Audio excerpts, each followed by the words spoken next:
Good morning, everyone. Morning.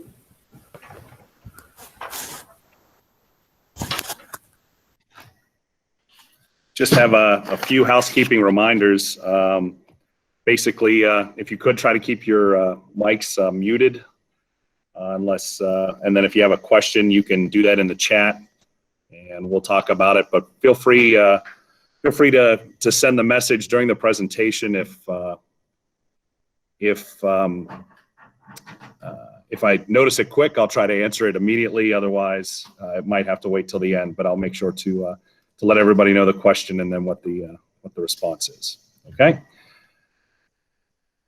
Hopefully, all of you were planning on attending this Ceremonies Are Better with a Stage Crew. Change my mind. We'll go ahead and get started. Let me present my screen.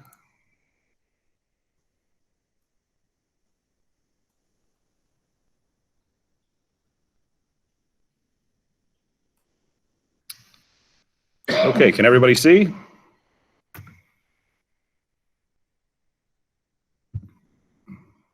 Yep, it's there now. Fantastic. So today's discussion is basically going to be, sorry, go ahead.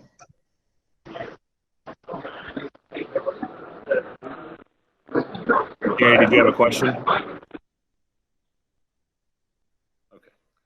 Okay. So today's discussion is going to be on ceremonies are better with the stage crew, a discussion on ceremonial preparation. The national literature does talk briefly on it in the Guide to Inductions as well as the FOG, but I wanted to go into a little more depth on this subject. So ceremonial stage crew, basically, you know, the induction ceremony is often the candidate's first experience with the Order of the Arrow, and so it's important to make sure that your ceremonies are staged properly. You know, it gives a more professional look and a more seriousness to the atmosphere when everything's well prepared and there's not giggling or things of that nature. And it's a sense of pride for the lodge. You know, you're usually when you're doing we'll use the ordeal ceremony, for example, when you're performing the ordeal or the pre-ordeal or even the tap out, a lot of times those are at your local camp. And so you want to show pride that the Order of the Arrow has for that camp. And then the lasting experience for candidates. I'm sure most of you can remember your ordeal or pre-ordeal or how you were tapped out, your first experience with the OA, and that can help dictate how active you are with this organization. So it's key to make sure that your ceremonies are well prepared. So the goal of this presentation is to establish why having a stage crew is beneficial to the lodge, establishing ceremonial prep needs, and provide ways to recruit for your lodge stage crew, if you will, to steal a line from one of my good friends, Tony Antonini, to sell the sizzle, how you sell the sizzle for that prep. So why do you need a ceremonial stage crew?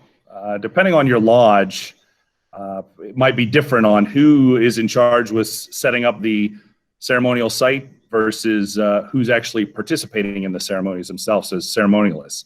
At least in Monongahela Lodge, most ceremonialists are concentrating on their lines, their movement, they're interacting with the other people that are going to be playing the different characters, and really it would be a distraction if they had to set out and build the fires, make sure the trail's correct, getting the sashes, things of that nature. So at least the stage crew that was developed in Monongahela Lodge, and I think it applied to most lodges, it gives an added dimension, if you will, to the ceremonies by providing a service as well as a leadership and a participation opportunity for kids that might not necessarily want to stand up in front and memorize lines or get into regalia, but they still want to be part of that experience.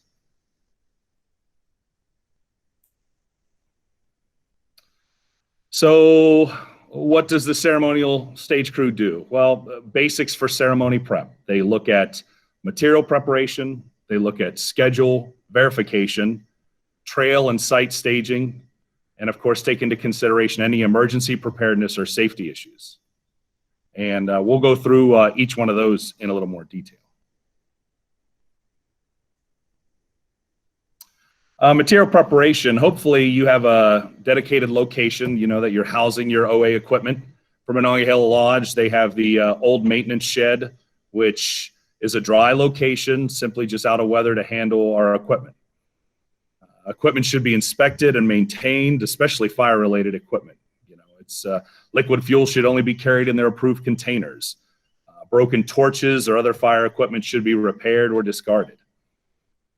And then a checklist provides the best means to ensure you have everything. And I have a, hopefully it brings it up. Of course, it brought it up on the other screen, but I'll bring it up here. This is an example of Monongahela Lodge's checklist for ordeal. Can everyone see that? I'm sharing the whole screen, should be able to. Basically, it's just a simple Excel file that makes sure you remember all the parts. Okay. Can everyone see it? Awesome. Yeah, good catch. Well, thanks for letting me know. Yeah.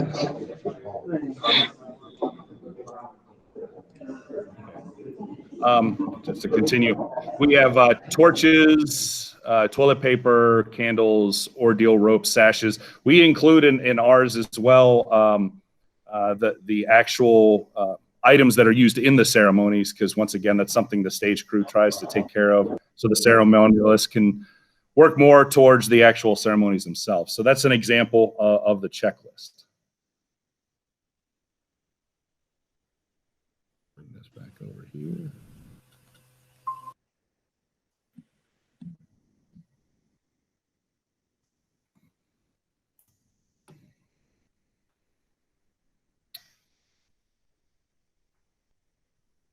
All right.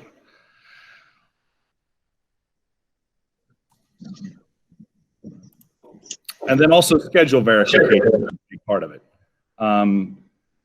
Scheduling should be similar from ordeal to ordeal when it comes to staging the ceremonies, trying to get everybody in the habit for both the ceremonialists and the prep team. You know, a clear understanding of expectations, confirming responsibilities, and, you know, making sure that you have adequate time to get prepared.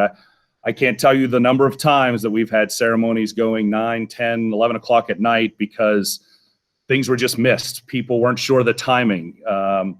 People weren't sure when the ordeal candidates would start down the trail, things of that nature.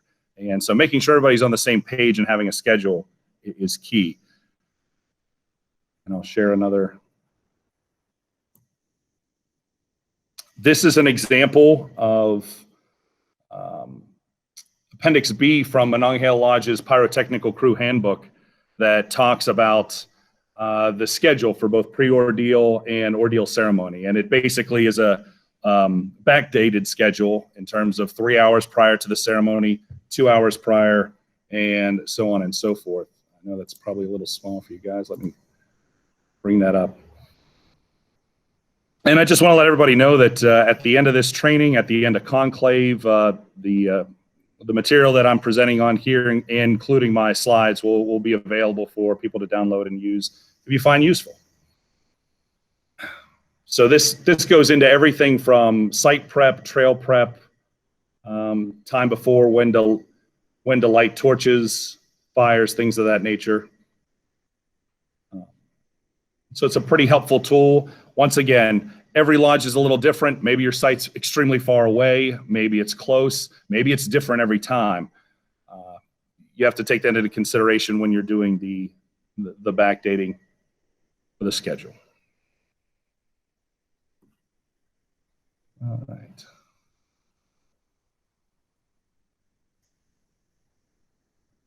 Back.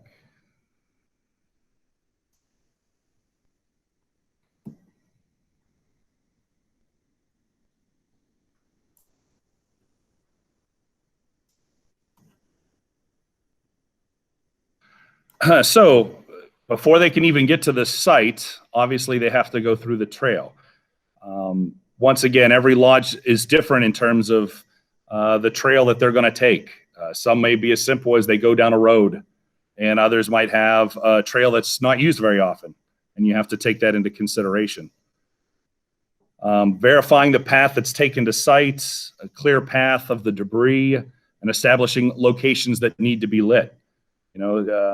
This is the drawing is an excerpt from sort of our rule of thumb that we use in our lodge on how far apart fires should be in order to light the trail.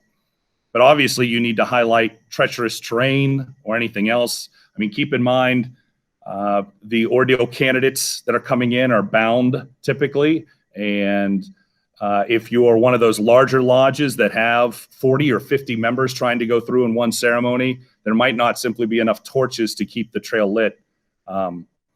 So basic lighting, making sure the trail is cleaned, and even taking it one step further. And this goes back to selling the sizzle, both from a ceremonial standpoint as well as the stage crew. Placing fires in certain locations to highlight natural features is a pretty good idea. Monongahela Lodge, when they go to their ceremonial sites and along the trail, there's a lot of rock faces.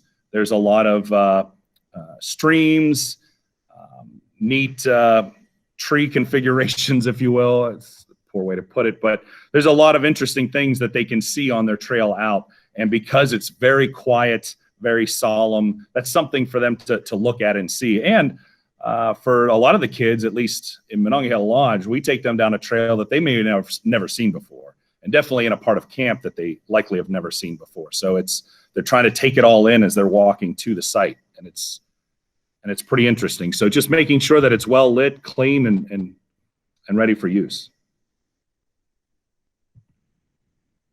Site staging, very similar to trail in terms of lighting and cleanliness, but there's a lot more to take into consideration. You need to ask yourself things like, do we have a large enough area for the audience? Do we know how many people are coming? Is there seating? Do we typically provide seating? Ordeals can be a long ordeal, pun intended. And so if you have older scouts that are there that want to watch the ordeal ceremony, do you have the ability to provide seats? Sash location, is it well lit? Do you have enough sashes? If you read the guide to inductions, it actually recommends having additional sashes there. So if you're putting through a group of 40, do you have the space to put 40 plus sashes? Some lodges do strings. You can do a bunch of different ways to show the sashes. The candle lectern, usually a minimum of 3 to hold the 15 candles. Is that set up? Is that ready to go? Drum locations. There's another section in the guide to inductions that talks about bringing a noise or bringing some sort of music to the atmosphere. Do you want to do that? Monongahela Lodge typically has a drum that's drummed during, from the time the ordeal starts up through the trail until they enter the circle. Do you have a drum location? Is it well lit? Is it, once again, this is where you can add your flavor. Is it really close and everybody can see it? Maybe you should consider them having regalia or a Class A uniform. Is it off into the distance? Maybe it's not as needed, but having that location set up is key. And then hidden locations. You're going to need water. You're going to need first aid. If your site's far from any other location for changing, sometimes the ceremonialists bring the regalia out to the site. So do you have a place to hide the regalia containers? Little things like that. If you get to a site that takes a half an hour to walk to and realize you don't have water, that's a bummer. So you need to make sure to have these in mind and locations to put them.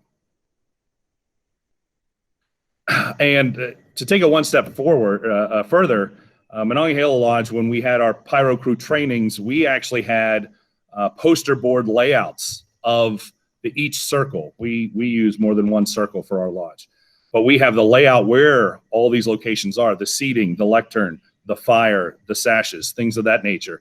It's a good idea to get new scouts who want to participate in the ceremonies or in this stage crew an idea without having to walk all the way to all these different circles. Hey, this is where we bring the people in. This is how the stage is set. This is where I'd like you to go after you've set up the stage. It's it's a good training tool to have, and I still have them in my basement. So, and I recommend other lodges doing the same.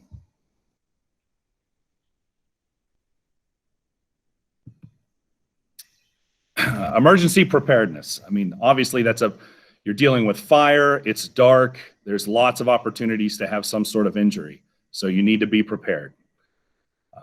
I recommend having anybody who's doing the stage crew or ceremonialists, or at least someone who's at the ceremony, understands the basic first aid.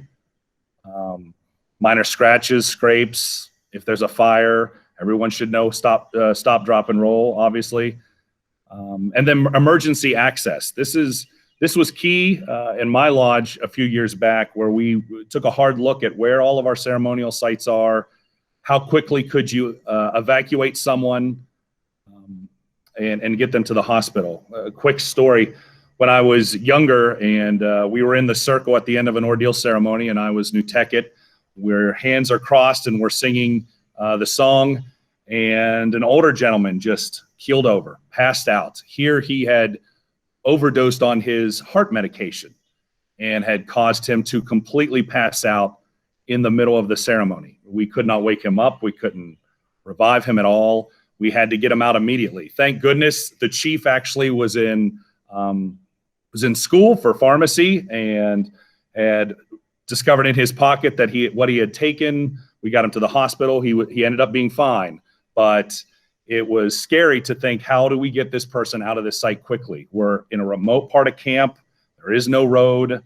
Luckily, we have now on our sites know exactly where the closest roads are and the path we need to take to get them out quickly. Keep that in mind. Maybe even consider having a vehicle at site if you can get one close. And then also know what rules do you have to abide by in your location in terms of emergency alarms. Camp Mountaineer, Mountain Area Council's camp, has an alarm system when there is a camp-wide emergency, which could happen, especially during tap-outs or if you hold ordeals or brotherhoods during summer camp. Understand, where's your muster area? Where do you need to go in case you hear that kind of alarm? Who knows those requirements, and are they there at the location? Sometimes we don't often think about this, but it's good to have that planned for each ceremony.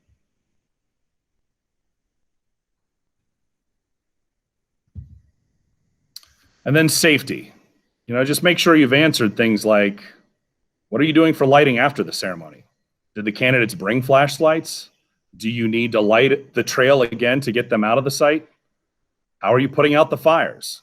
Do you have water? And then if your equipment's hot, does everyone have gloves? Are they able to handle the equipment safely?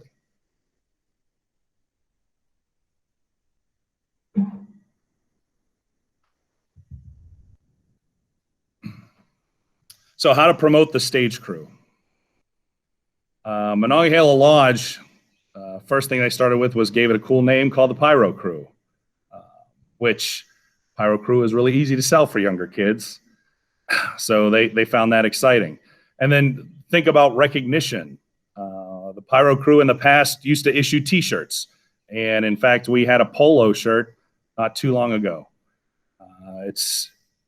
It also has a non-voting seat at the LEC at one point, who coordinated with the ceremonial team and the chair. And so that made it more legitimate, if you will, than just, oh, they're part of the ceremonial team, and so they don't really need to be recognized like that. I do want to put my disclaimer that the picture you see in there, that's a picture of our polo. That was before National made the rule that you weren't allowed to put anything behind the arrowhead. So just brief disclaimer, that was before that. So, and what's nice about the crew is it gives you a little bit of freedom. Both the guide to inductions and the ordeal ceremony pamphlet, talks of making the circle more representative of your lodge and the Native American culture in your area. This group has the opportunity to take the ceremonies and take it one step further. And it's also a way to add standards. That used to be a big thing in our lodge. And I remember one of my vivid memories going through the ceremonies is people standing in regalia that had no other lines other than just to be there, to add presence. And that's something that stage crew can be. Another thing, we've talked about all sorts of things within the pyrotechnical crew, like different fire pots that can be used, different types of torches, how the candle lectern can be set up. You know, there's a lot of recommendations that are given out by National, but not a lot of requirements in terms of how the site has to be set up. There are some, especially when it comes to symbolism, and you want to try to maintain that. But there are some opportunities to be creative. And then how else we sold the sizzle, if you will, is we even held personal specific pyro crew trainings, overnights, socials, things of that nature. So if you made it, once again, it's all about, like any other group within the Order of the Arrow, if you have people who are really excited about it, they attract more people to get excited about it. So if you have that small group that likes to perform ceremonies and go that extra step in terms of how the site's established, how the trail's established, you know, they try to recognize them, give them the freedom, you know, to be creative, and let them hold even some of their own events or own trainings, and it can go a lot further.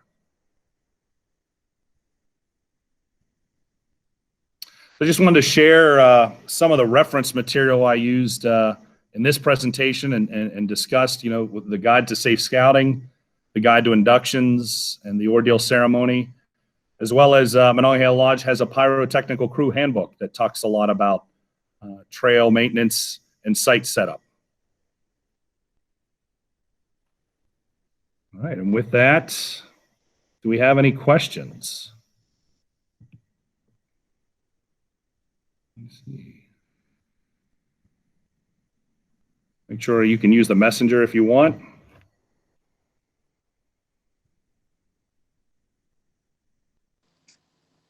See a lot of names. Hey, Joel. Are you able to share your lodge's pyrotechnical handbook?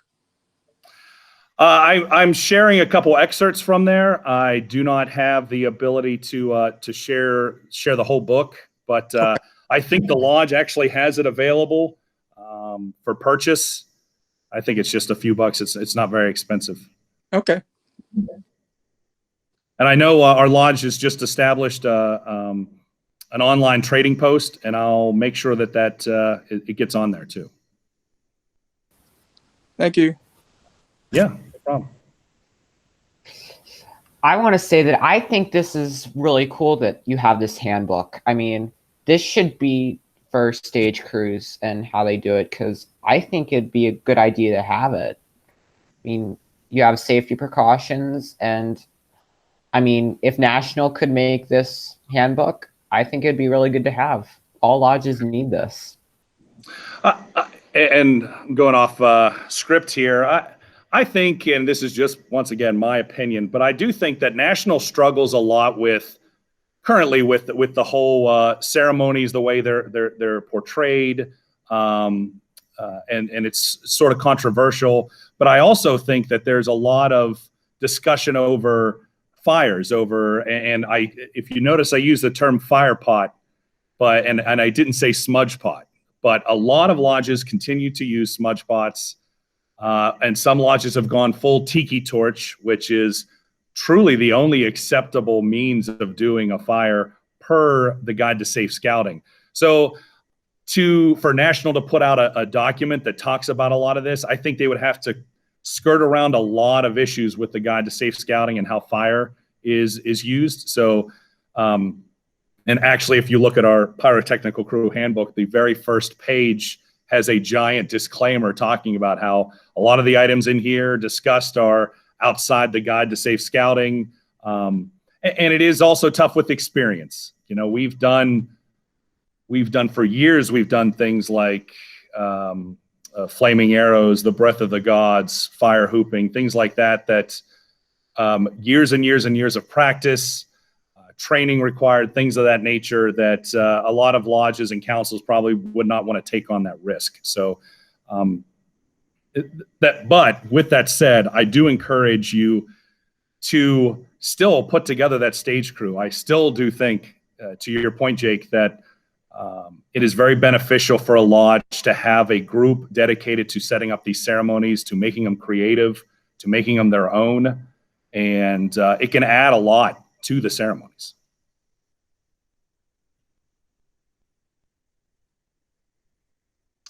Any other questions?